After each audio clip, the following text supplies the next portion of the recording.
Eto na sila, ang nag-iisang masugid na tagahanga ni Nicole Yala. Chris Chuper! Kasama ang nag-iisang diehard fan ni Chris Chuper, Nicole Yala! Mula sa Mahiwagang Burnay,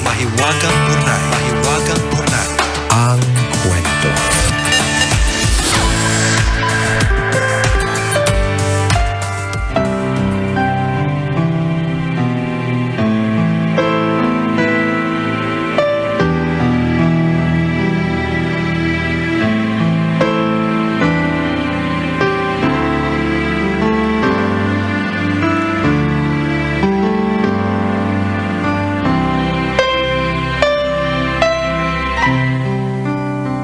Nicole and Chris. Itago nyo na lang ako sa pangalang Reynald, 35 years old, at isa sa mga tambalanista ninyo dito sa Valenzuela. Sumulat ako kasi kailangan ko ng advice. 5 taon na kami ni Kleng at 10 taon ang tanda ko sa kanya. Ako talaga ang nagdadala ng relasyon namin. Dahil bata pa, pakiramdam ko lagi kong kailangang protektahan at alagaan. Pareho naman kaming may trabaho pero hindi marunong mag-budget ng pera niya si Kleng. Hindi niya pa sinusweldo, naiutang na niya. Pagdating tuloy ng sahod, pambayad utang lang. Walang natitira sa kanya. May FOMO si Kleng. Ganun ba yung pagkabasa or FOMO? Wala namang masama pero dahil palagi siyang living in the moment, wala siyang nailalaan para sa hinaharap.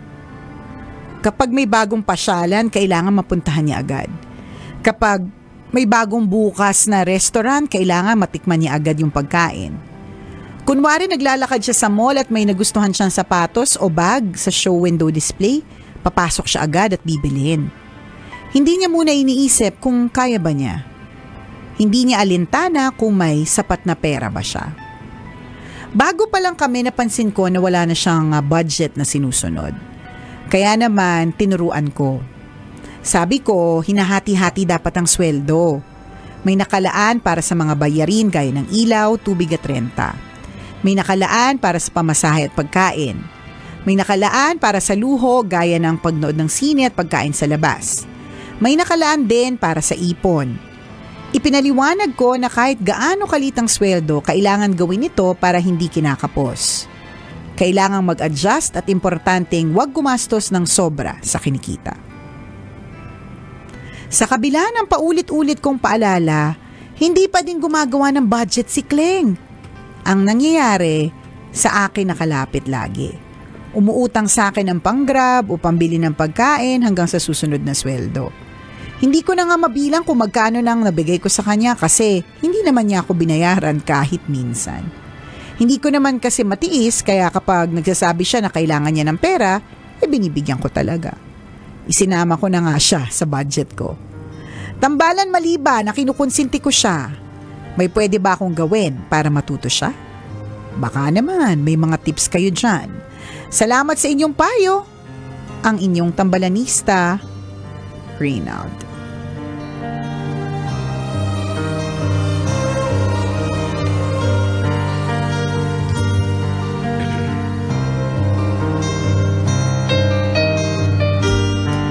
Reynald, kaming mga walang ibon, walang tips kami sa'yo. Kaming mga FOMO, 'di ba? Fear of missing out. Yan. Kaya pag may mga bagong paresan diyan, yung sa amin lang mga pares-paresan, ganun. May bagong ano ba 'yun, yung sino may yung nagte-trending kasi pogi siya na nagbebenta ng Bake Mac. Yan, mga ganun, mga ganun mga pinupuntahan talaga 'yon ni partner. Yan. Malapit ba sa inyo 'yon? Hindi ko pa napupuntahan, partner, pero nagbabalak-balak. Charot. 'Di ba? So parehas kami ng ugali ni Kleng. May problema ba tayo doon?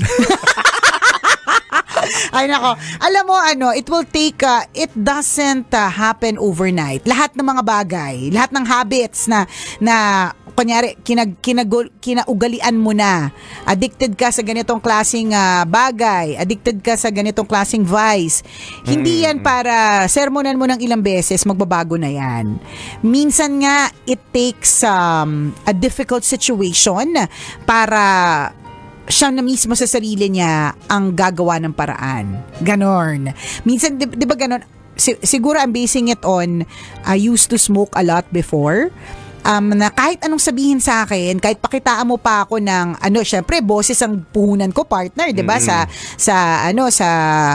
trabaho, 'di ba? So kailangan yung trabaho pangalagaan kasi ito yung bread and butter, ito yung nagbibigay ng pera sa atin, 'di ba?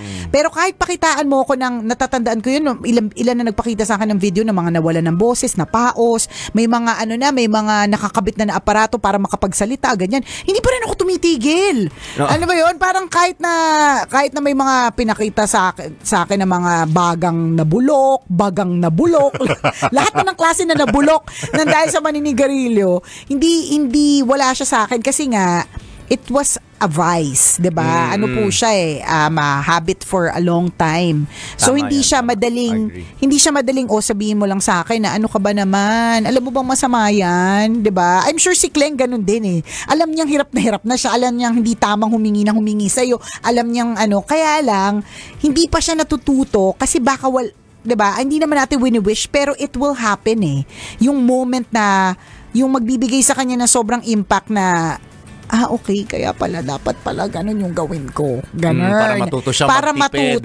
'Di ba? Pero ikaw bilang partner, hindi ka rin naman titigil. At kung isa ring paraan para turuan talaga siya ay wag siyang konsintihin, then do it.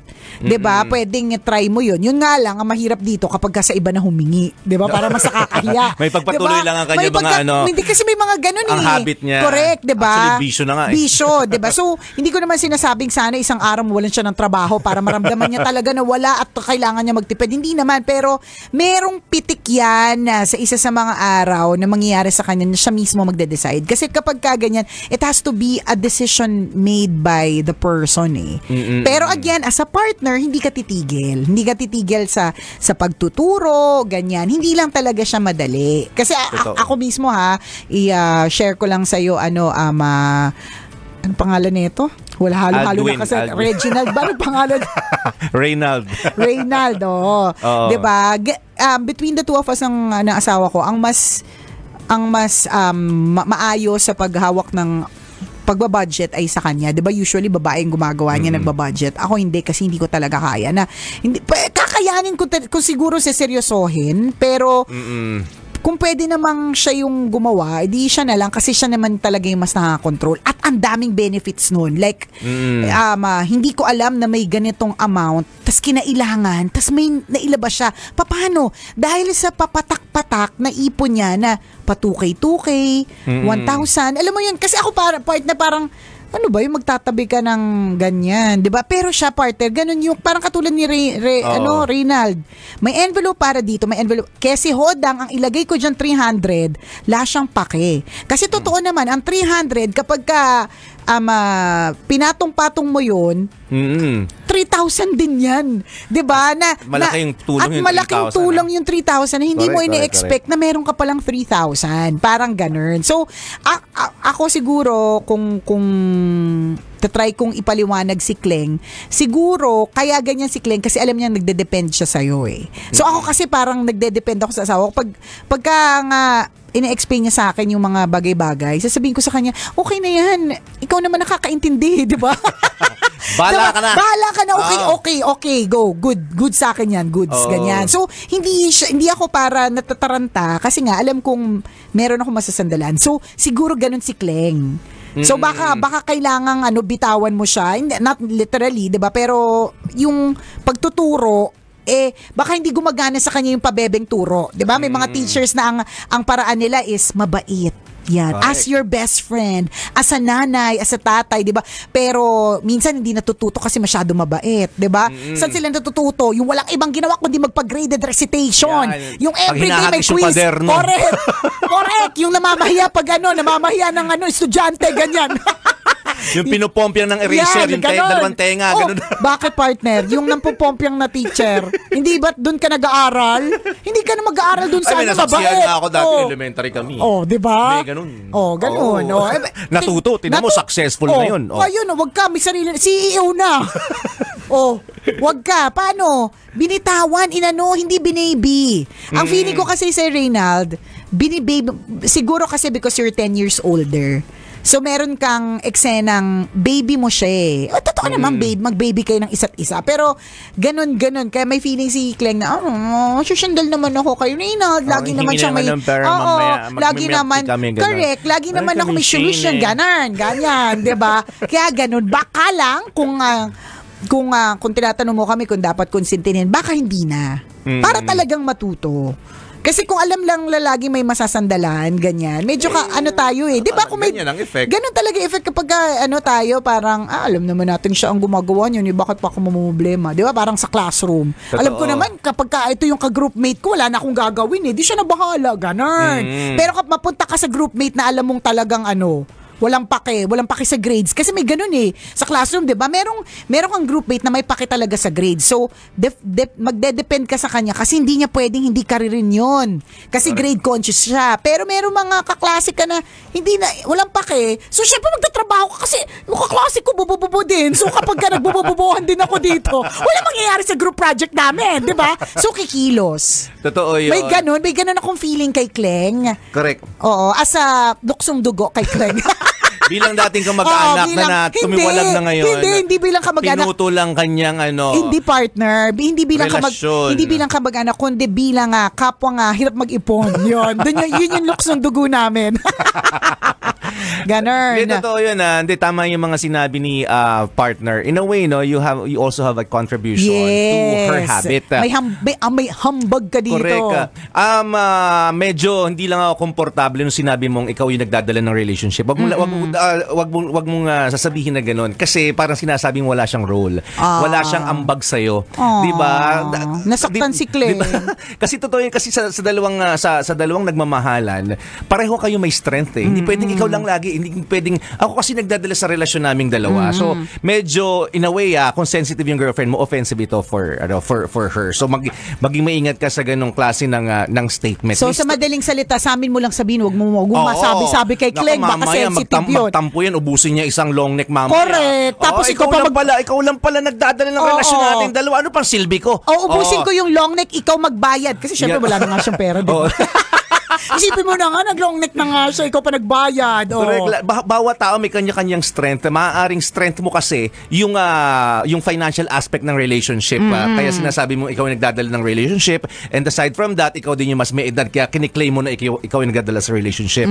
Pero marami rin siyang ambag na hindi mo lang nare-recognize minsan. Kaya nga hanggang ngayon kayo pa di ba? Correct. Kasi may mga binibigay siya sa'yo na alam na this, nagpapahappy din sa'yo. Yes. Alam mo minsan yung ganong klase ng attitude, binabalanse ka rin niya eh.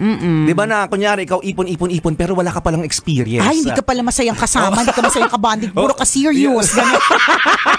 Uy, tama, siya, tama. Diba, kasi siya, I like your point. Kasi siya living in the moment correct. Hinihila niya yung, hindi pa baba, hinihila niya yung aspeto mo na, come on, let's enjoy our lives. Na pwede kang mag-party. Yes. Hindi mo na kailangan mag-wait until you're 40 and dry. Tingnan mo, hindi ko naman sinabing dry yung mga 40. Ibig sabihin, until you're in your late age, bago ka mag-enjoy. Totoo yan. Tingnan mo, pag pinakinggan mo, ang dami mong storya tungkol sa kanya, na in a way, sira siya sa aspetong financial, pero in terms of experience, saganang-sagana siya. Ano naman siya naman yung dahilan kung bakit napapanood mo yung latest na sine. Hindi ka nahuhuli sa latest happening. Correct. Diba? Makareklamo ka naman doon sa bagong niyang pinuntahan na ang dami mong kinaing dimsum. Correct. Diba? Pumayag ka nga sa gusto niya. Nag-enjoy naman kayo pareho, tapos kasalanan niya. Hindi, yun talaga yun. Yun talaga yun. May ambag ka dito. Totoo. So kung gusto mo talaga siyang matuto ng matindihan, hindi mo pwedeng, kailangan mo siyang bitawan, hindi naturuan siya na talaga ng tama. Kasi yung ginagawa mo ngayon, tama si partner, hindi mo pwedeng sabihin ikaw lang yung nagdadala. Kasi may embag ka nga dun sa ginagawa niya, dun sa pagiging Hindi ba't sumasama ka din naman? True, unless hindi ka kasama, di ba? May mga bagong pinupunta pero hindi ka kasama kasi ikaw pa yung gumastos. Gets ka na namin. Ayan, diba? papanig kami sa'yo. Pero parang kasama ka naman. Nag-enjoy ka nga, dami mong picture. Kaya nga. Ito naman, pagpasok pa lang sa restaurant, baka pala papasok dun sa entrance, nagbinibidyo, tinoris mo na, correct? Naka-my day na lahat tapos makareklamo. Hindi, pero ganun. Totoo. Kailangan na parehas ninyong matutunan. So, hindi lang si Kleng ang dapat matuto dito. Ikaw din. Yung living, yung also living in the moment, it's also pero gets namin, I mean, walang masama sa pag-iipon. Napakabongga talaga. Kung may ipunin naman. Oo, diba? bakit hindi? Diba? Yung pag-envelope system na ikanya-kanyang envelope yung mga bawat expenses, go. Yung only spend according to your means, kung ano lang yung kaya, go, 'di ba? Pero wag mo rin kalilimutan, ganda yung sinabi ni partner na may tinuturo din sa iyo si Kleng, which is living in the moment. At okay din yun paminsan-minsan. So kailangan balanse kayo pareho. Balansehin mo siya para hindi maubos yung pera niya kaka-experience. Kaka-living in the moment. Yes, at siya din naman hahatakin ka niya, wag din naman masyadong tutok na tumatanda ka na nang wala ka namang na-experience. So balansehin niyo pareho. Correct. Pwede. Isang malaking check. Ayan. So Reynald, kailangan pa bang i-memorize yan? Basic. Sana nakatulong naman yung aming papayo. Okay? Okay na ba? Medyo serious na. Okay. Muli ako po si Nicole Yala. At ako naman si Cambio kay Chris Chuper. Na nagpapaalala, walang matatag na relasyon sa malanding may determinasyon. Yun!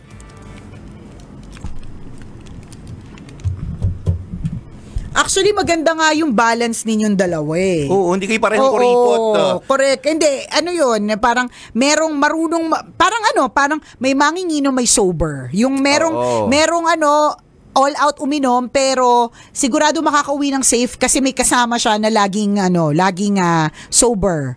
Correct. Diba? Parang ganun. So maganda nga yung balance ninyong dalawa actually, kung tutuusin. Pag titignan mo sa aspeto, nahihila niya pala ako pag may bagong kunyari, may magandang pupuntahan na invite niya ako. Tama. May bagong palabas na movie, at least na experience nyo, yung gano'n, di ba? The movie experience, masarap din yun eh. Tama. Kasi dinadala ka niya sa ganong klase ng habit. Ngayon, pag nakita mong sumusobra, that's the time that you have to control and regulate the habit. Paano? Nakakanood lang natin last week. Next month na ulit tayo manood. Kaya kanonood lang natin or, di ba kunyari, hindi naman sa hindi nagpapromote ng movies, no? Merong mga movies na parang papakita din naman sila sa TV after 2 months. Hindi mo ikamamatay pag hindi mo napanood ngayon. Mga ganun.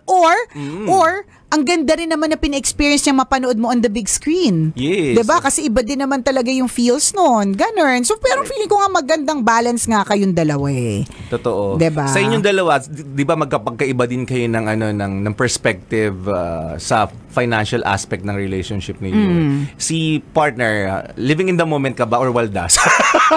Parehas lang yun, diba? Living in the moment sa waldas. Langya ka. All of the above. Pinapili pa parehas lang. So, minsan... Hindi naman ako ako partner. Nag-e-enjoy lang. Nag-e-enjoy ako kasi naniniwala kasi talaga ako na lalo na nung nag-pandemic na kahit na walang makakadetect talaga ng future. Na kahit even the brightest and yun nga lagi kong example, maski yung mga first world countries, 'di ba, na tinitingala natin, na experience din nilang maghirap at mag-quarantine at mag-lockdown, 'di ba? So walang nakapaghanda doon. So walang makakapagsabi sa future. Kung meron mang parang talagang dapat sure na lagi akong naitatabid, basta lahat ng bills ko mabayaran ko.